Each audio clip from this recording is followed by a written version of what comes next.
How is your hiring going these days? Are you feeling like you're missing out on the people you really wanted, or you're not getting the people you hoped, or in the worst case scenario, you're settling for the best of the worst people out there? Today we're going to talk about how to change that.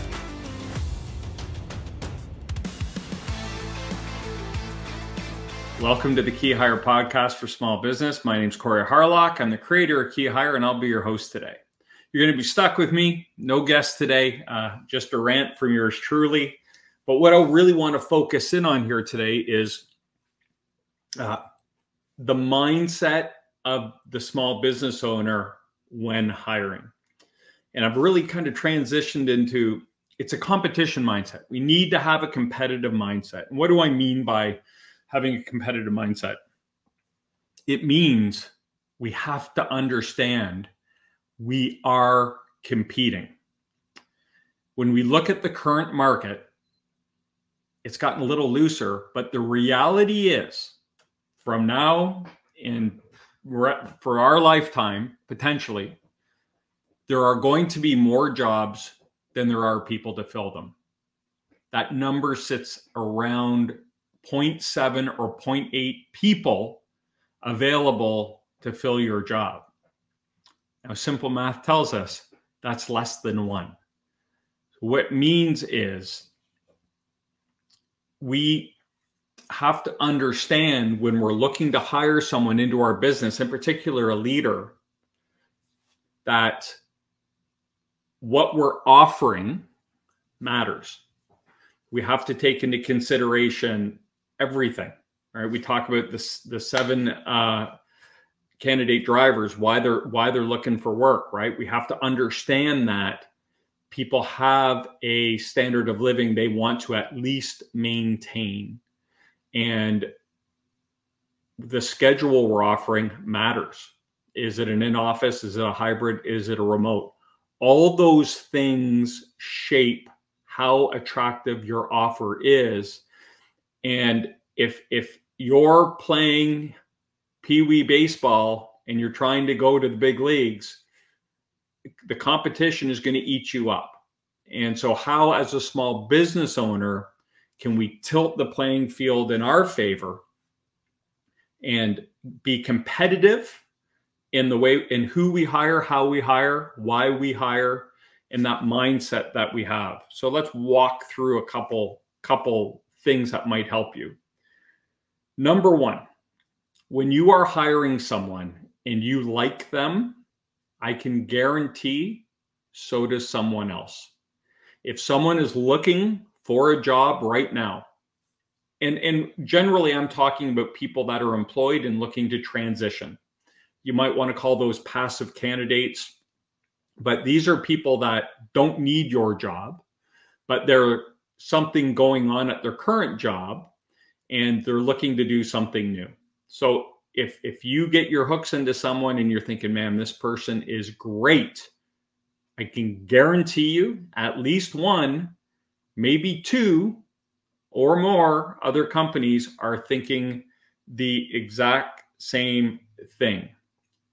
And if we really like these people and we want to be competitive, here are some things that will kill your chances. Making someone go through an online application process. You know who will fill out that go through that process, spend 30, 45 minutes of their time filling out all that information? Someone who's unemployed and really needs a job. That's who will fill that out. You know who won't? Someone who already has a job and gets 2 minutes into it and says, I don't need to do this. I already have a job. This is real. There's facts out there. And I believe the statistics around employed people filling out online applications is, 10 to 15%. So you've just cut out 85 potential great candidates by making them apply online. These are little things that will influence your ability to hire the right people. The other thing is we just kind of take too long. The data tells us that people, from the time they apply to a job till they get an offer and accept that offer, that time frame is about 2 weeks. So if you have this mindset, I'm busy, I'll get to it, I like them, maybe next week, that's not competitive. That is setting yourself up to hire the best of the worst. When you go into the hiring process with that type of mindset, you're essentially saying, I'm going to let all the good people get snapped up, and I will take whoever's left. So remember, you are always competing. I don't know much, but one thing I do know is, especially in the last 6 months, we have seen more offers rescinded or declined based on, nah, I got a better offer. It's happening, and the candidates understand that we need them more than they need us. And a simple way to put that is, you have one job to fill and you're talking to one person. Well, that one person has 2 other offers or another offer. They have a choice. So how do we make them choose us? And the next most important thing we can understand is candidate experience is king. Candidate experience can tilt the table in your favor. Again, there is data around this. If they surveyed people, job seekers, and if someone applies to a job or gets introduced to a company they didn't know before, and they receive an amazing candidate experience, they are more likely to take that job than if they interviewed with the company they always wanted to work for and got an average candidate experience. That's meaningful and that's impactful. So if we just go through the candidate experience and make people jump through hoops and take time off work and come back again, and we ad hoc steps into our process and we take too long, people won't work for you because they're seeing that as a way they're going to do business with you. You know, EOS has a really great expression. If I have to drag you in, I have to drag you around. That's what they're thinking. Like, wow, this company doesn't seem to have it together. Is this how they do business? So we have to understand that the candidate experience is king. Absolutely one of the most powerful tools you have in your tool belt. The good news about candidate experience is it's absolutely free for you to offer a world-class candidate experience in your small business. And the way we at KeyHire break it down is there's 4 key elements to a world-class candidate experience. Number 1 is, we have to make sure we're using the correct process. If I'm hiring someone to work in the shop at minimum wage, that interview process is going to be much, much different than hiring a leader to run the division in my company or department in my company. An example of that might be an hourly employee. We might want to call them, do a quick pre-screen. Can you check the main boxes we need? 15 minutes. Can you come in tomorrow and see me? Give you a tour, talk. This looks good. Offer. For an hourly employee, that makes a ton of sense. Would you want to do that for a leader in your company making $100,000, $150,000? Probably not. You might want to have a different process, a more in-depth process. So step number 1 is we always want to make sure we're using the correct process. Number 2 is we want to make sure we're consistent. And what we mean by consistent is we always want to have the same people involved in the interview process for a specific role. It can change from role to role, but if we're interviewing for a operations manager and we interview 3 people, the same 3 people need to interview the same people in your organization need to interview all 3 candidates. And when they interview them, we need to have the same people asking the same questions in the same order. We can't just start making stuff up and spinning off. If you're going to talk to 2 people, we have to ask the 2 people the same questions so we can create that baseline to make sure we understand where they're coming from. And when we sit down to compare notes, we're comparing apples to apples. The next thing is, and this really falls into world-class candidate experience, is the communication. So when we work with someone, we start with the pre-screen interview, and if they don't make it, we eliminate them right away, and we do it in the kindest way possible. But we're going to move them forward, they understand exactly what next steps look like. So the next step is we're going to do a video interview. And then the next step after that, we'll do a second video interview with our business owner. And then the final step will be, we'll bring you on site for 2 hours, 2.5 hours. We'll give you a tour. We'll get you to make some stakeholders. And after that, we will get an offer in your hand if it all makes sense. People are amazed when we take the time to walk them through the process. We hear often like, wow, that's amazing. That's a great process. Thank you for telling me what to expect. Because a lot of times people don't know what the process looks like, so they don't know what to tell them, and we just start making stuff up, and it can get dragged on. So making sure we communicate is step number 3. Always letting, after each stage, okay, here's what to expect next. Here's what to expect next. Here's what to expect next. And then the final piece of this is being considerate. And if you really want to separate yourself from the competition, understand, have some compassion and empathy for the person on the other side of the table. As business owners, it's really easy, and leaders in business, it's very easy to see our needs. What do we need? You show me what I need, right? Earn this. Jump through all these hoops. I want you to show me you want to work for me. But on the other side of that table, there's a human being with a family, with a mortgage, with a job, right? And maybe kids in school, maybe debt they're paying off. And job change for that individual is a scary prospect. If anyone who knows anything about sales, right? When they're coming from a place of, I don't even need this, right? If you're trying to convince them that they need your product, that's the worst place to start from. And so when we have a passive employee or someone who's already employed and is testing the waters, it's very important. And it can be hugely impactful to the business if you let them know we understand. I outlined a quick process for you just previously here where I said we do a pre-screen, a video interview, then we do a 1-hour video interview with the business owner, then we bring you on site for 2 to 2.5 hours, then we do an offer. There's a very specific reason we do that process, because if we want someone to take time off work to come and visit us, asking for time off work, they might have to use their PTO. They're now spending money to come and talk to us.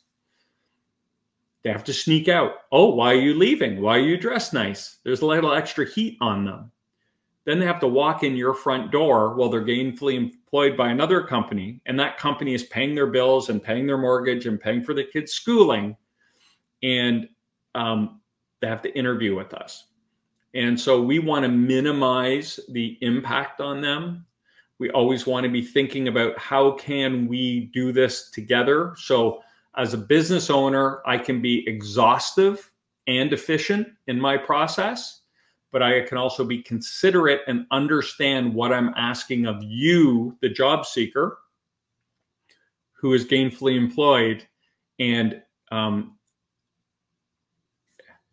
coming to meet with me and take time away from work to do that.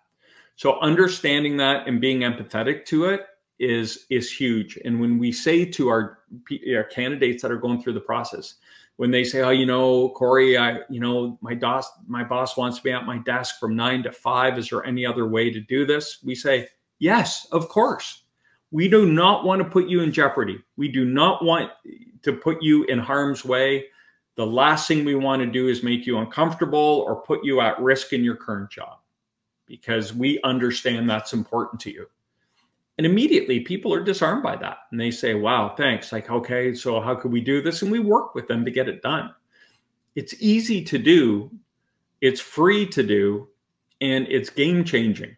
It will set you apart from everyone else you're competing with for that person. Because if they say, man, even in the interview process, they were accommodating, and it's like they understood what I was going through, and they worked with me and didn't say, no, you got to be here tomorrow at 1, or that's the only time we have. Again, now you're winning, right? You're tilting them in your favor. So we talked about the competition mindset and just being aware that if you like someone, so does someone else. And we need to understand that candidate experience is king. The next thing we need to do is understand what I call clout. What is our clout as a small business owner? The honest answer is we don't have a lot. We're not Google. We're not Apple. We're not one of the big automakers. We can't wield this work for us. We'll take care of you. We're a cool company. We have amazing benefits. We have great retirement packages. We don't have that. And so when we come to people, and one of the most common things I hear my business owners say is, we want someone who really wants to work for our company. And my response to that is generally, why would they want to work for you? They didn't even know who you were a week ago. And I don't mean that to be insulting. What I mean is we need to reframe the way we think about this and understand if they're good and other people are looking at them and we want to compete for that person and we're going to do all the things right, the mindset we need to be going in with is, I'm going to convince you want to work for this company. Because we don't have the clout to sit there and say, well, do this and do that and jump over this hurdle and go through this hoop and now go apply online. Because people don't know your company well enough and they don't know how great it is. They don't know the potential. They don't know anything. And it's our job to sell them all of that.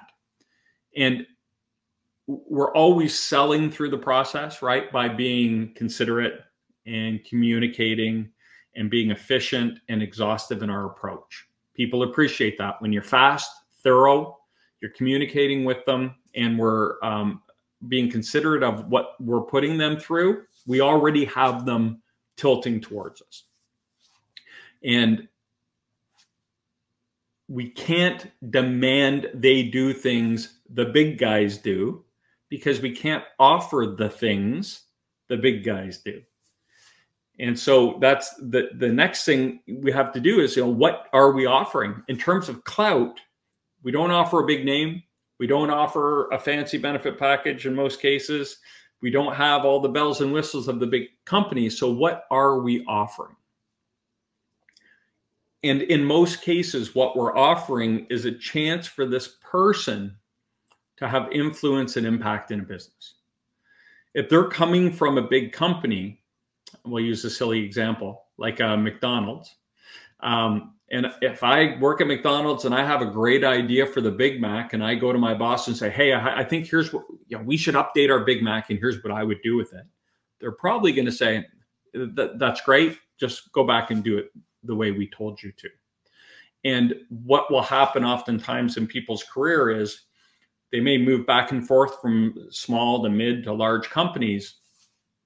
But the people we want in our small business are often the people that have gotten experience kind of in a wide range of sizes of company. But in their current position, they're feeling like, I can do more. I have more to offer. I can bring impact. I have ideas. I have enough experience where I can look around and say, we could be doing things better, but no one wants to listen to me. I want to have impact. I want to have fluent influence. I'm ready to take my skills, as was it LeBron James said, I'm going to take my talents to a new company and take everything I've learned throughout my career and have influence and impact in a new company and try to make them better and help them get where they want to go. So this is, when it comes to clout, it is a shift in mindset. And this is really important. And I'm really challenging you with a few things today. So I've challenged you to change your mindset like, hey, if I don't like this, if this person doesn't accept my offer, we'll just wait for the next person.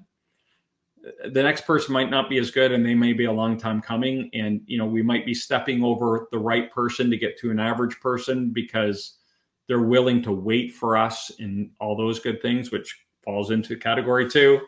If we upgrade that candidate experience and be mindful of what's going on the other side of the table. So now we know we're competing, we're offering a great mindset, and we're changing, we're offering a great candidate experience, and we're changing our mindset to, I'm going to convince you this is a great company to work for. This is where you want to be. I know I can't offer you all the bells and whistles, but what I can offer you is a chance to flex your muscles and influence and affect the business and see if you have what it takes to help us grow and get us where we want to go. Oftentimes that is a difference maker in someone's decision. Speaking from experience, because this is what we do. So I just gave you 3 really, really big things you can inject into your process that will all it will strengthen your process and your ability to not just interview, but to land those great, amazing people. And then the final thing is the offer. I've said we always want to have an exhaustive and efficient interview process. The final point I'm going to make here is when it comes to hiring today, now, there's a real simple guideline to work with. Whoever makes the best offer the fastest wins. So if you take too long, they're going to take another offer. And you know why they'll take another offer? Because people are going to give them what they need. They made a great offer. They made their best offer first. There's no room for, well, we'll just throw this out there and see what they come back with. Because the reality is they're going to have 2 pieces of paper sitting in front of them. They're going to go, well, that one's better. I'll just go with that one. They say, well, they didn't even negotiate. Well, why would they negotiate when one company came to the table and the other one came back and said, we want to negotiate? I'll preface that by saying whenever we present an offer, I always say to people, and we review it with them. We never just send it to them. We always call them and say, I'm sending it over. Let's walk through it. And I say, I want you to review it and take notes. And if there's anything you need to discuss before you do anything, write a list, ping me, and we will get back on the phone and talk through all those things. A business owner, I don't know if you're going to be able to do that.